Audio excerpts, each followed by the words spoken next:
program Mas Lutfi dengan Gus Yassin sangat baik. Saya hanya menambahkan saja bahwa bencana alam ini ada yang disebabkan oleh human. Dan itu bisa kita mitigasi dengan cara beberapa kebijakan. Misalnya turunnya permukaan tanah karena penggunaan air tanah yang berlebihan. Dan itu bisa saja terjadi misalnya di Kecamatan Sayung, Demak, di Kendal, di mana permukaan tanah ini tiap tahun turunnya bisa sampai dengan 10-12 cm. Dan ini merupakan salah satu akibat dari penggunaan air tanah yang berlebihan. Mitigasinya, kita berlakukan kebijakan-kebijakan yang mengenakan pajak lebih tinggi, misalnya, khususnya untuk penggunaan air tanah. Sedemikian rupa sehingga yang digunakan lebih ke air permukaan. Jadi bukan air tanahnya. Nah, kemudian juga misalnya banjir yang disebabkan oleh gundulnya hutan, dan ini juga bisa kita berikan insentif kebalikannya.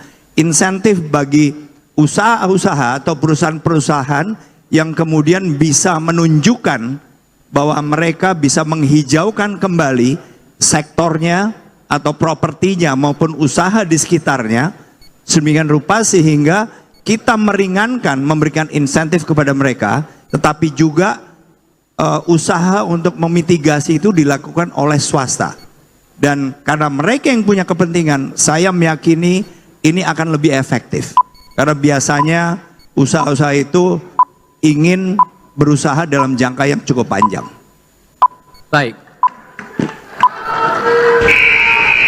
Giliran Cagup nomor urut 1 sudah, sekarang saya berikan kesempatan kepada Cagup nomor urut 2 memberikan respon atas tanggapan dari Cagup nomor urut 1. Waktu Anda 2 menit sejak Anda berbicara.